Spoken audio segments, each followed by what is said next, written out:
Hello there. ウクレレみたいな旅をしよう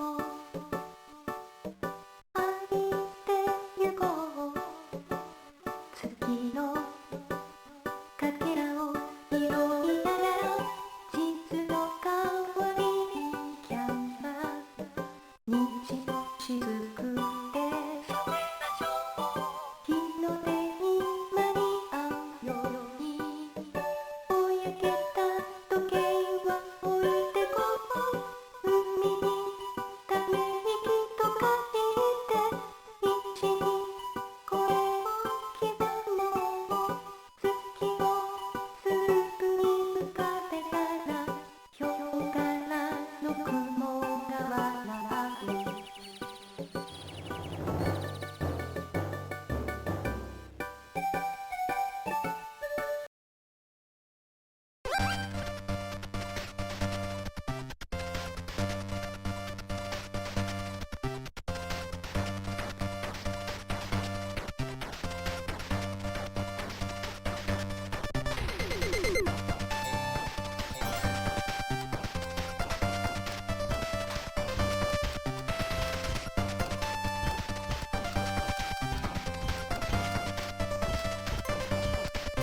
hold on, I forgot to set up the chat.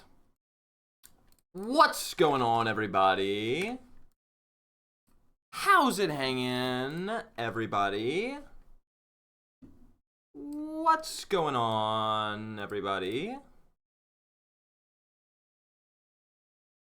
Boom. Boom. And now, hold on. Still not done. Forgot to do this thing.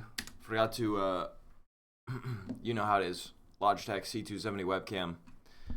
I gotta activate 30 FPS mode. That's right. Gotta activate it. Okay, there we go. Now we're in business.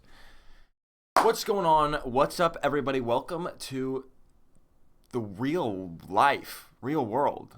Wake up. First of all, shout out Soyo Sweep, also known as Zatsita. 9 gifted subs. Who's gonna beat that? Who's gonna? You just gonna let him take the leaderboard like that, or what?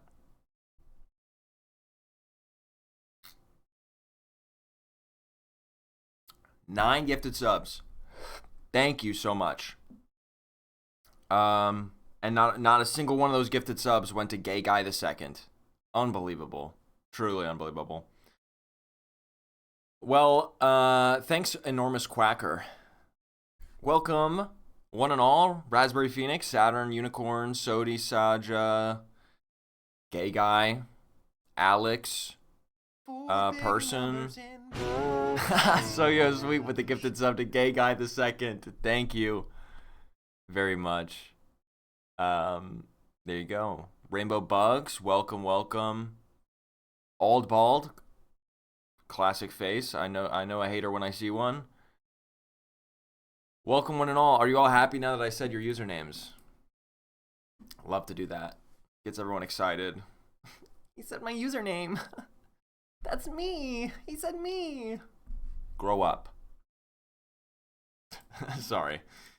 Well, as soon as this next round ends, I'll go ahead and destroy everyone once more.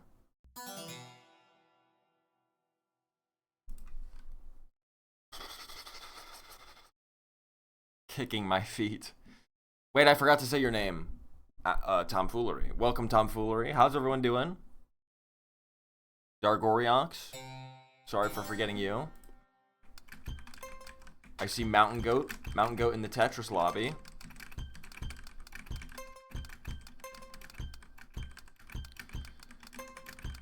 I guess everyone's probably too busy playing Tetris to tell me how their day is going. And I messed up the cheeky T-spin. What are you gonna do? What are you gonna do if you can't even do a cheeky T-spin without messing it up? This is an embarrassment. All right.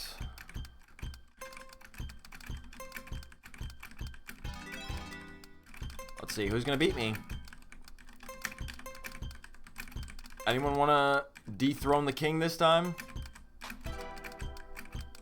Look, my board's not even that good. My board's actually pretty terrible right now. You've got every opportunity right now. Oh, look, I just made another huge mistake.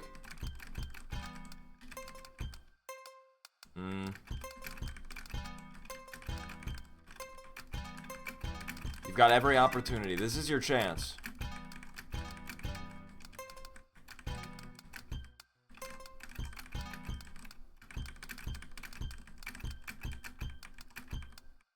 Wow. Well, it might actually happen. It's getting very real for me right now. What a nightmare set of pieces. Holy moly. What a nightmare. What is going on my board? Oh my days. As the British would say.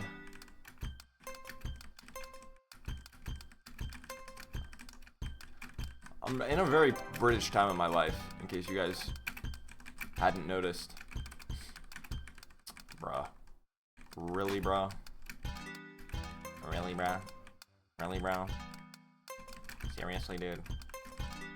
Okay. It's all over for you guys once I do this. Boom. I was just playing with my food that whole time. I was just toying around with you. Unbelievable. Wait, should I do a 1v every Jam Lab versus everybody else? Because look, I sent 47 lines. Everybody else combined didn't even crack 30. Or exactly 30, I think. Exactly 30.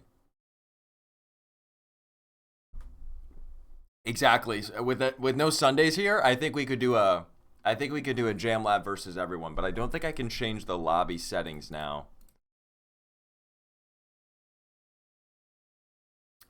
Don't think I can change the lobby settings now that I've made it. Oh wait, I can. No, I can't. I can't change the game mode. So we'll have to create a new lobby. Hold on. Whoopsies. Lobby, create room, team, private. Okay. New link going in chat. Let me pin it.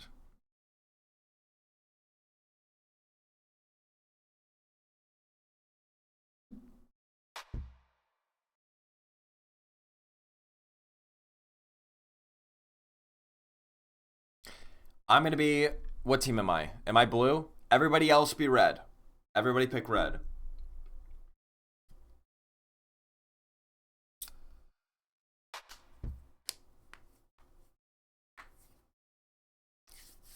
Came home at end of holiday, back to my cat and AC in bedroom.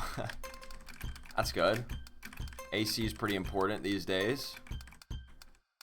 What with the earth being on fire and all. Slept until 5:30 p.m. That sounds like a record. I don't think I've slept past noon probably in my life. Okay, hold on. I gotta actually focus now. This is me versus everybody.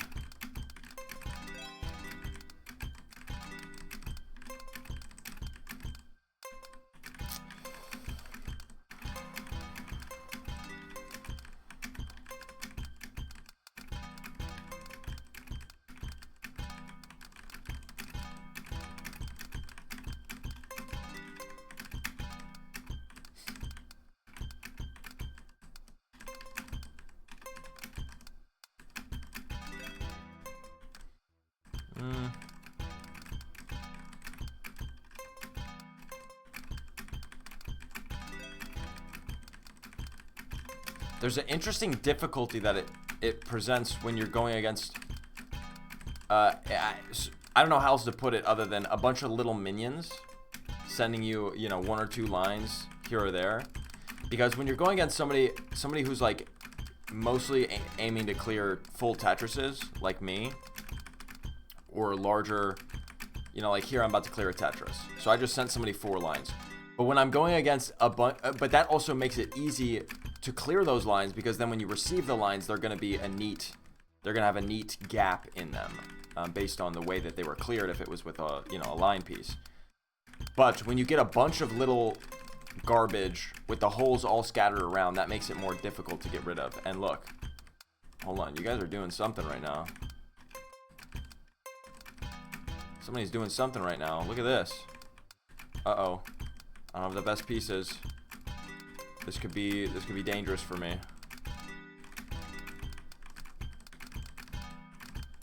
Somebody locked in for a second. Thankfully, I locked in back. Okay. Yeah. No, I'm in the groove now. I got a nice board. Cheeky T-spin.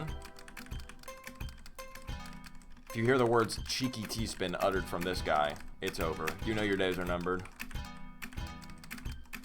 This is going to come down to the wire, though. This is going to be tricky. But I think you guys are not going to be able to handle the sudden death intensity. I think I'm going to see you dropping like flies here. I hope. Hello? How are you still going? Oh! Oh, that was... Hey, good games. That was down to the wire. That was down to the very last moment. You got a total of 37 compared to my total of 47.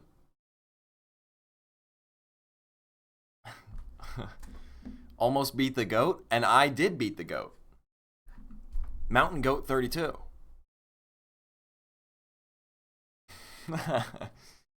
Sorry, did minions offend you?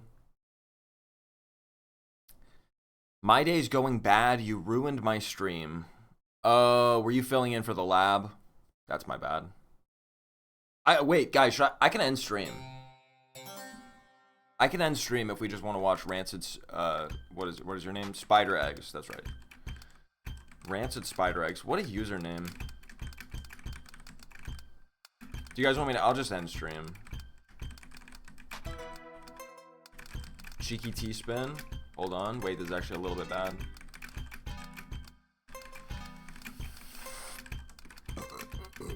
Excuse me.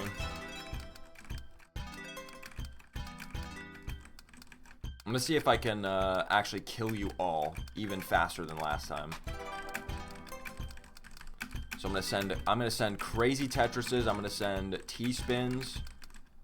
Boom.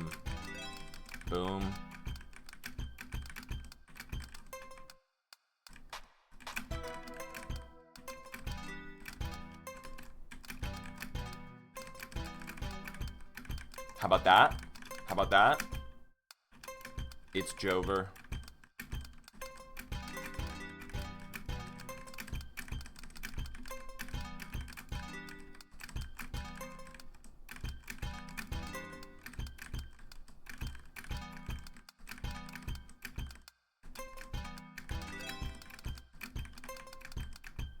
Uh-oh.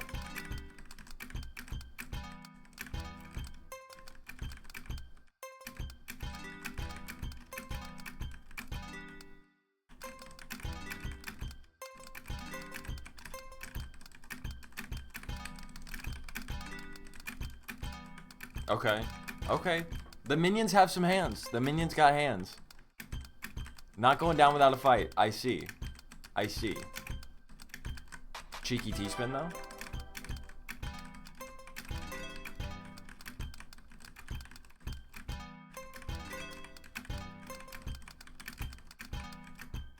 Ooh, I'm gonna, you know I'm gonna get another cheeky T-spin. You know it's just something I can't resist.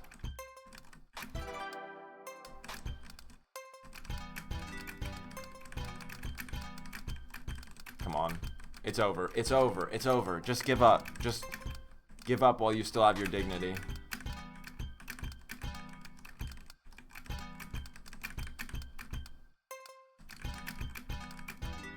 I've got one. Come on. I have one piece on my board. You know what? I'm not even going to touch my keyboard. I'll just see. I'll just not even. Yeah, that's what I thought. That's what I would have did. That's what I would have did. The game is very stressful. It would be better if the floor didn't keep getting higher. That's a good point. Hey, he's got a point.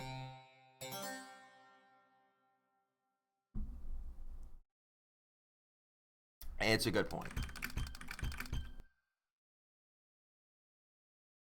Well, I already messed up. Okay, last game, last game.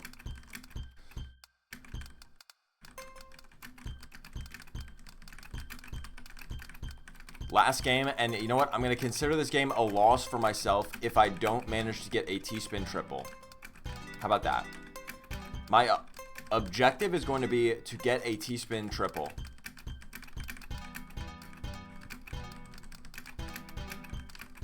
And if I don't, then I consider it a loss. No matter what.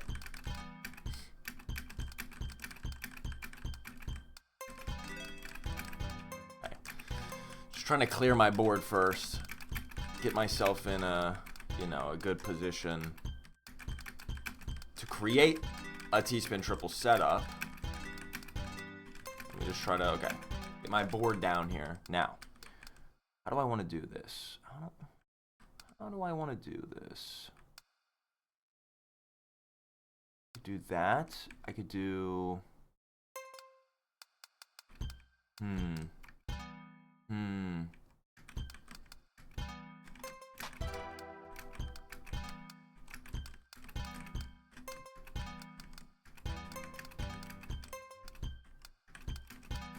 It's been a long time since I practiced my T-spin triples. This is gonna be actually rather difficult for me.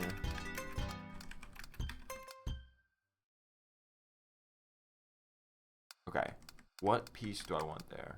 I want this piece, and then I'm gonna want an orange. Oh no, the sky is falling. Wait. Wait, I almost have it. No, I had it. Oh no. The ground started rising. Okay, you guys win.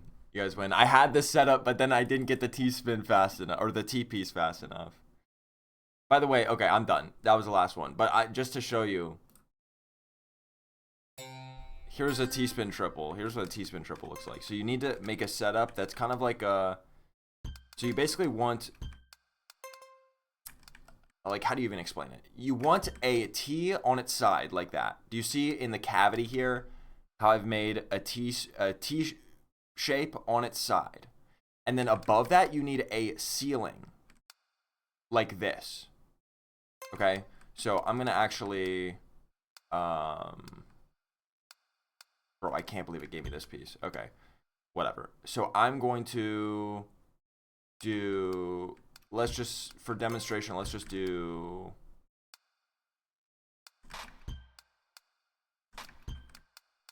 Yeah, you know what? This will work. I just need this there. Okay. This will be a T-spin triple. This is the setup. So what you do is you get the T-spin down here, down in through this channel, and then you use this ledge. You see this ledge that I created? Bro, there's no way it dropped the piece that fast.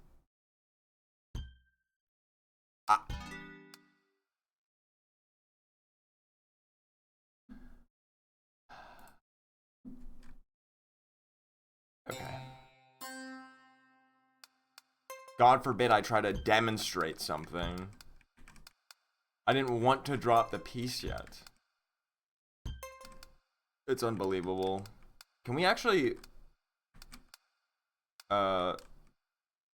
launch a riot and a revolt? Hold on. Let me do a new game. Okay. So you want to make a inverse triangle shape, as I was saying, or T shape. So we could do something like this, for example. This, I've already got the setup. And I put that piece the wrong way. Whatever. You'll still be able to see the concept. So you create this tunnel for the T piece to go down, and then that ledge gives it a place to hook, and then you can flip it twice, and then it goes into place, and it fills in that spot on the side. And, you know, if I hadn't messed up that other line, you would have been able to actually clear lines with it. But that's what a T-spin triple is. I find it quite hard, actually, to set up in the moment, because it's pretty particular in the way you have to set it up. Because, like, for example, you need... So, like, this is something that could do it right here. This would work. And if I, like, sit and think about it, I can come up with that. But also, it's very hard because you have to try to keep the rest of your board together. You know? Like, look at this. Now I'm looking for the piece that I need in order to get that there. It's just difficult to keep everything in order. It's a high risk, high reward type of thing. And but oftentimes like that, it can set up for a follow-up T-spin as well, so.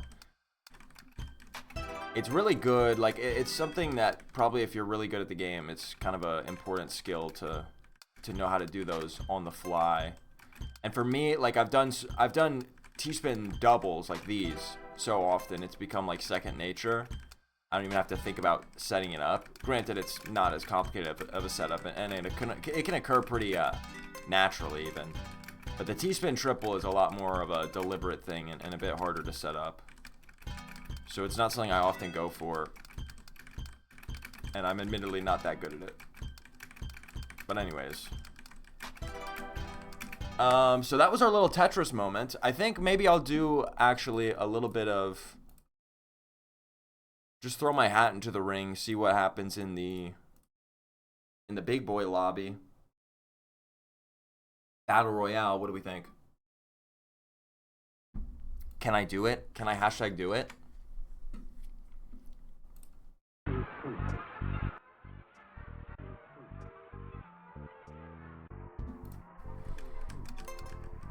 Oh, you guys want to gamble? Oh, right. Start prediction. Top 10, first try.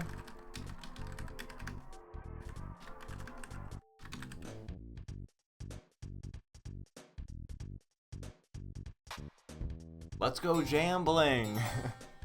I did have a pretty good warm-up there. So, you know, I should be in a bit of a groove. Then again, it was against an easier opponent. No offense, guys. Little oopsies. Made a little oopsies. That's not great. That's really not great.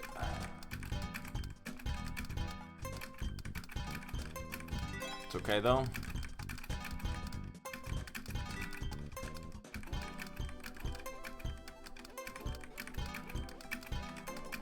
Okay. Back to ground zero. There's just no way I just did that. It's all good. It's all good.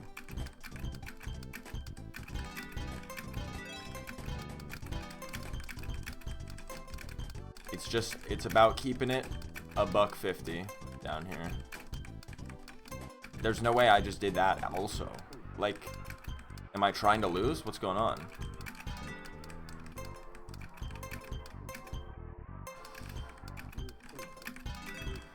Evil Tetris, evil Tetris, evil Tetris. Okay. Handled gracefully.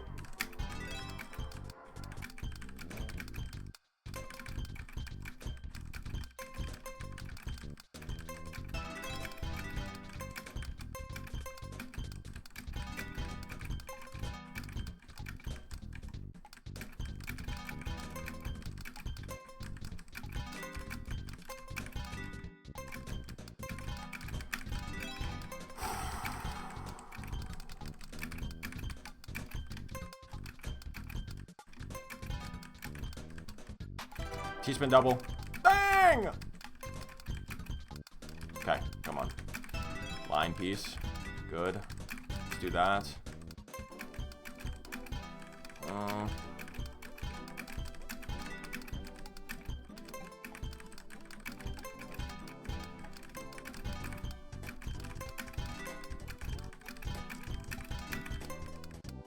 Oh, I thought I had cleared it.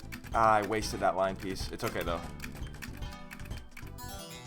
Oh, 12th! I got sent those lines right as I went to put down that piece. I could have cleared a line on the left had I known that that was going to happen. That was just unlucky timing. Bruh.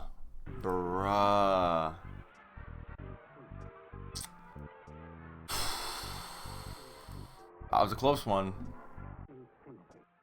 Run it back.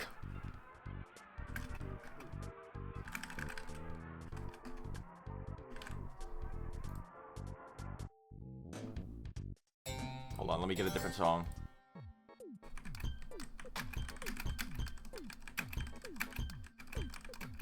That might have that wasn't the song I wanted.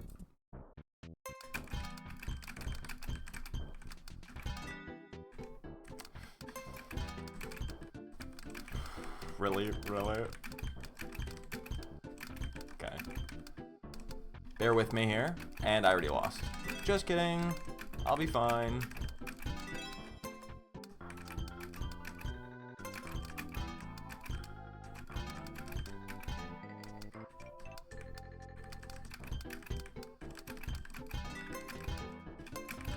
Guys, seriously, I'm gonna be fine. Stop panicking.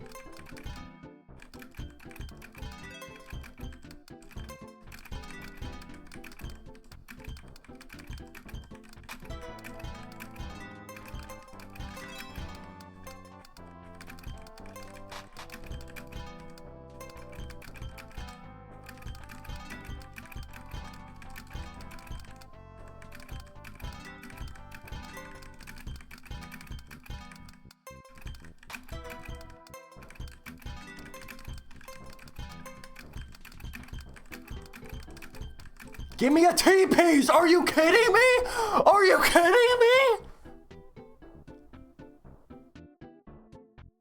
Are you joking?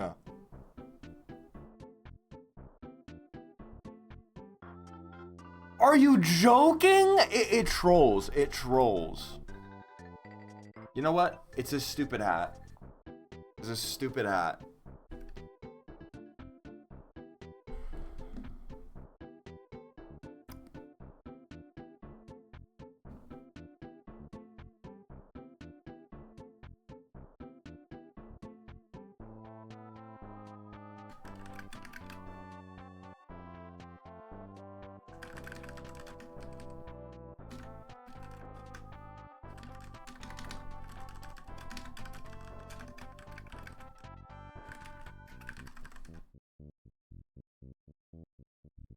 New prediction just dropped.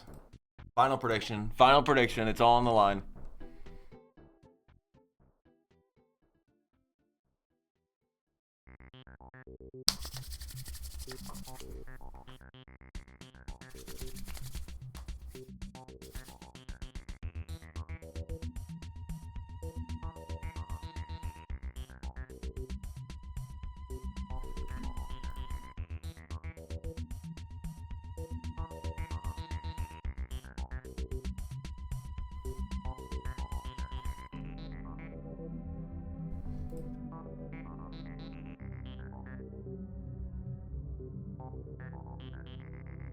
Here we go. Lethe is in my... Never mind. No time for distractions.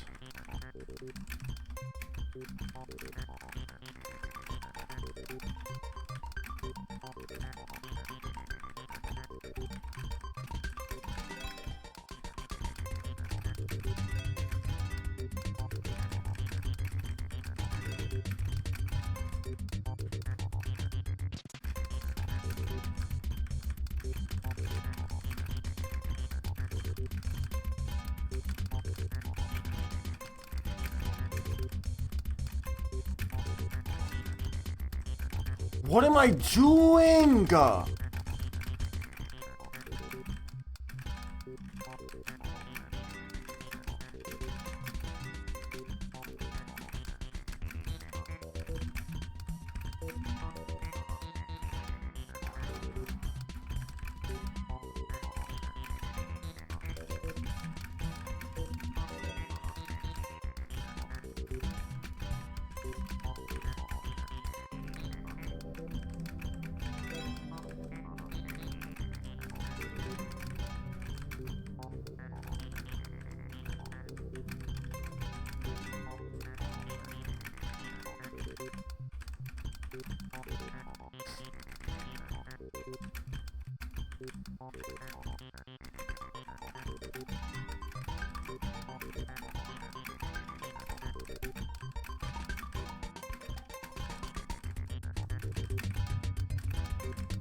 That just killed me. That just killed me.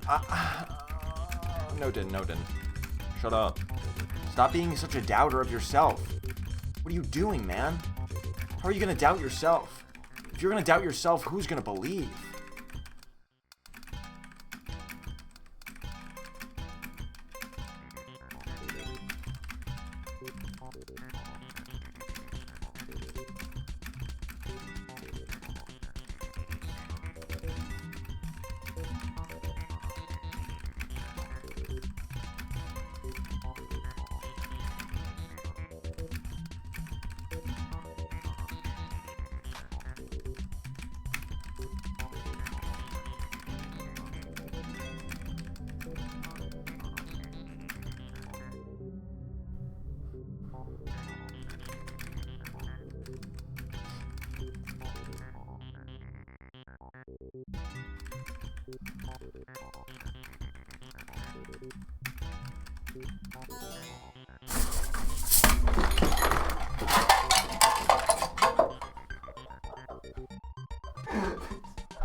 There's no way! There's no way! There's no way! Yeah. I scooted too far back. There's no way! You have no idea what just happened. I heard it. No, it's not about that. It's about the game. Oh. It's not about real life. Oh. You need help. No, it's fine. Okay, Luigi's. It's fine. It's fine. It's okay. Hold on, I have to put them back together. Well.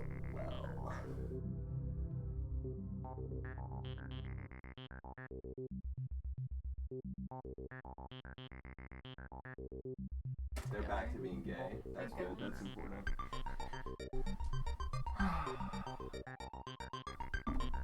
I got it. Thank you. I'm sorry, I heard everything crash down and I got scared. No, it's just one of those Tetris moments. You know. It started, I heard it start and then it just like kept going. It was just like ding, ding, ding, ding, ding, ding. There is a lot of things behind me. It was like a 30. Well, like there's 30 not as many second. things behind me anymore. Yeah, most of them were scattered across the floor now. Hey, congrats, haters.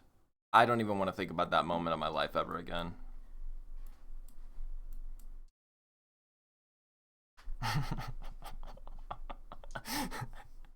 They're saying hi to you. Oh,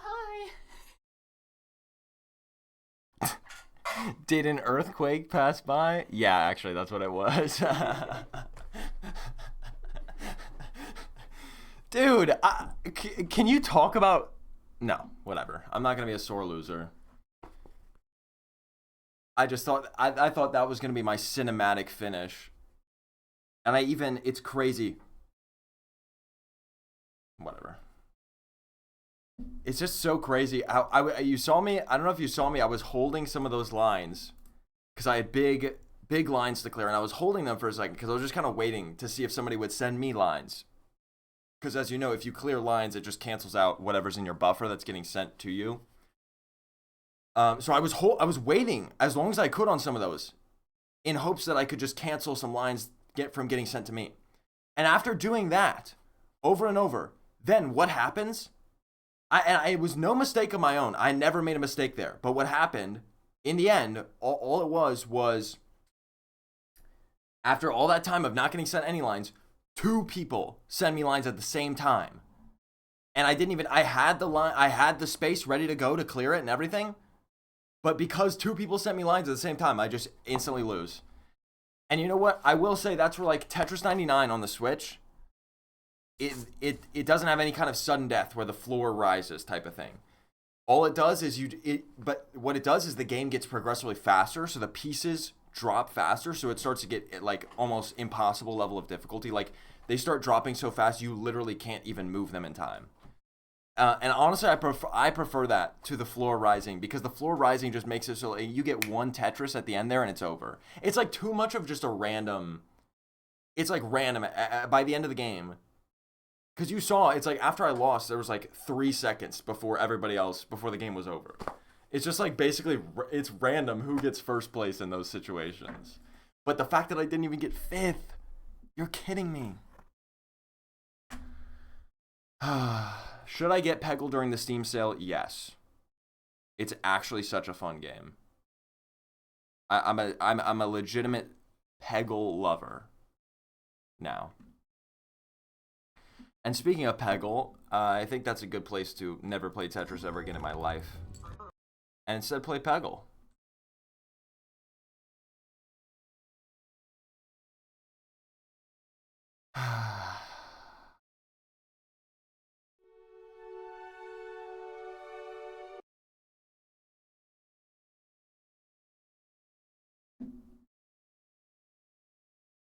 I need this calming music.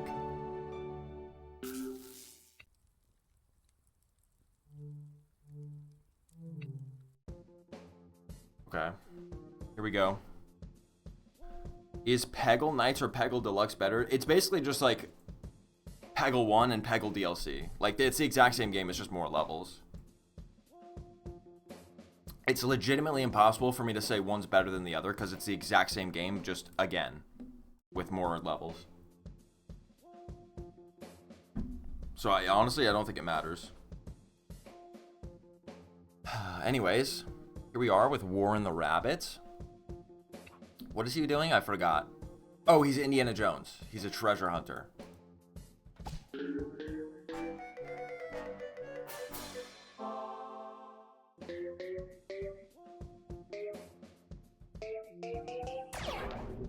Ooh, 10,000 style points.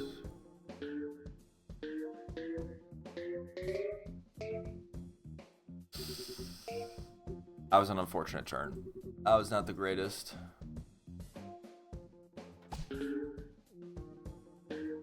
We're only now peggling. Oh, you missed the greatest moments of your life. Or of my life. No, you missed the darkest moment of my life. Which maybe... That's crazy, by the way. If you just saw what happened to that ball, what happened to this ball right here is pretty much summarizes... It's an analogy for what just happened to me in that Tetris game. And then also, I destroyed everything in my room. Somebody should have clipped it, so you could go see it. But that bridge is crossed now.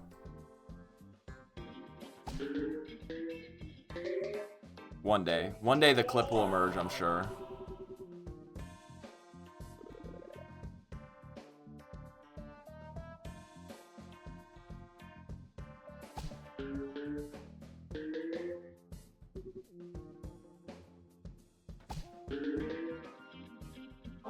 Free ball? Wow, what a good round. 7 balls to spare.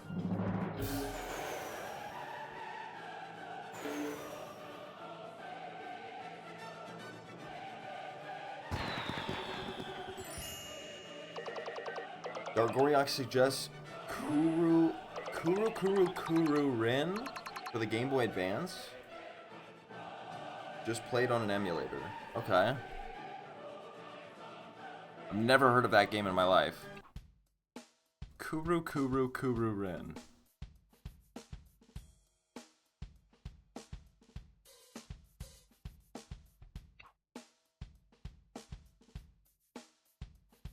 Oh, you guys want to gamble on this game too, right? Score over 100K.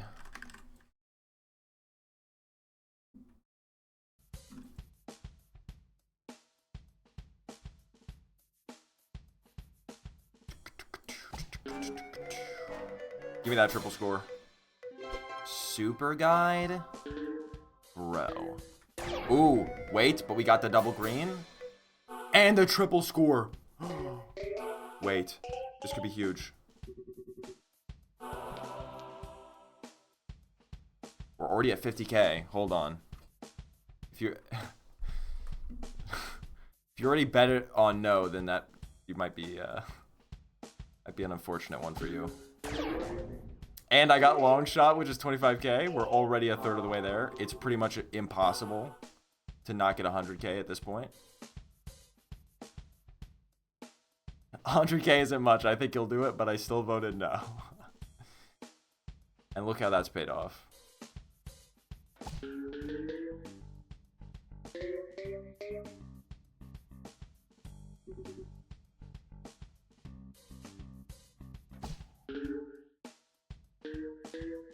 Hey, never say never. Look at the way I'm absolutely fumbling this.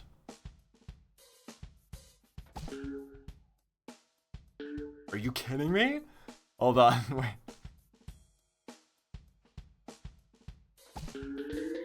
Okay, that's it. Surely. 99,000? No, 100,000. There we go.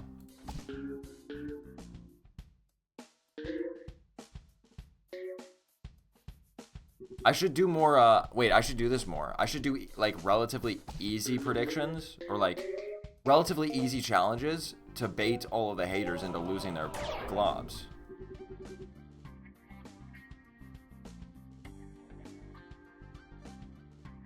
It's a genius idea. But it doesn't count if you don't win? I never said that as part of the rules.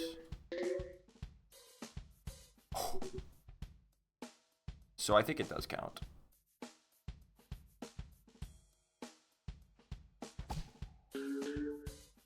Unbelievable.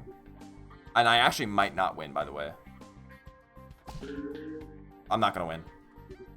I'm not gonna win. Wow, I hate this level. I hate this game so much. I hate this game so much.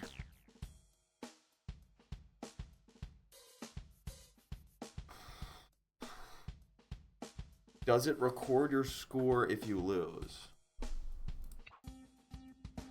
Nope. Right? I think it didn't.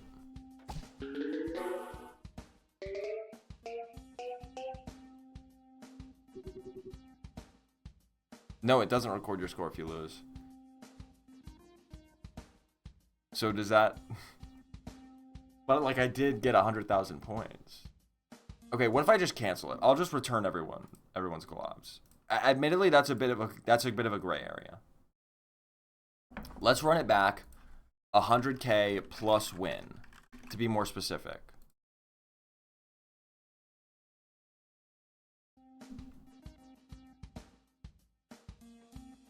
Kind of crazy that I didn't win that, but you know, that's how Peggle goes. Yeah, I'm not gonna win again. It's just Brickle, man. It's just nobody likes Brickle.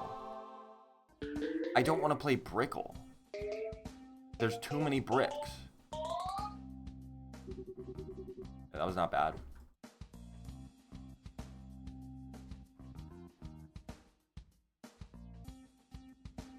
Okay, this is gonna be a little risky. Ooh, no, it paid off. That paid off bigly. We're in business now. If I get this triple score, it's all but sealed. And I'm gonna get the free ball.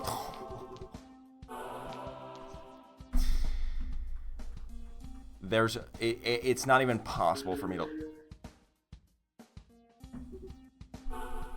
Hold on.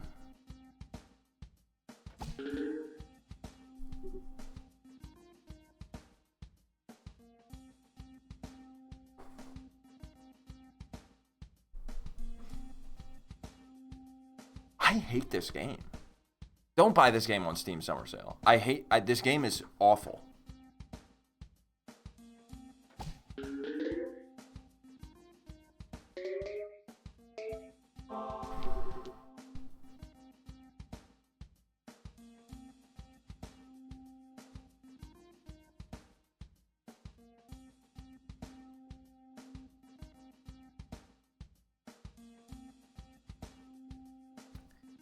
By the way, you reached your last Twitch goal, so now you gotta do something for us? What does that mean?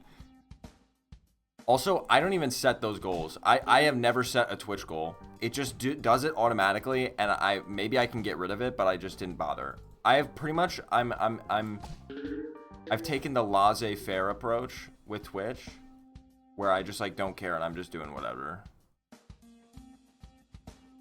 I'm not trying to, like, maximize revenue here. Or viewership, or whatever. Okay, this is a really tricky spot to be in. Man, I hate this game so much. It's not even funny. It's not even funny how badly I despise this game. I don't see a way out of this situation. I'm blocked. I'm blocked here with these stupid bricks. I don't have a clear shot to any of the pegs remaining. And there's 4 of them, and I have 3 balls.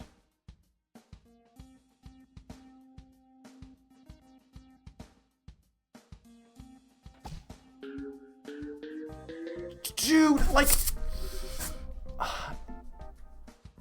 it could have just hit at least one more, or given me the free ball, or both would have been nice.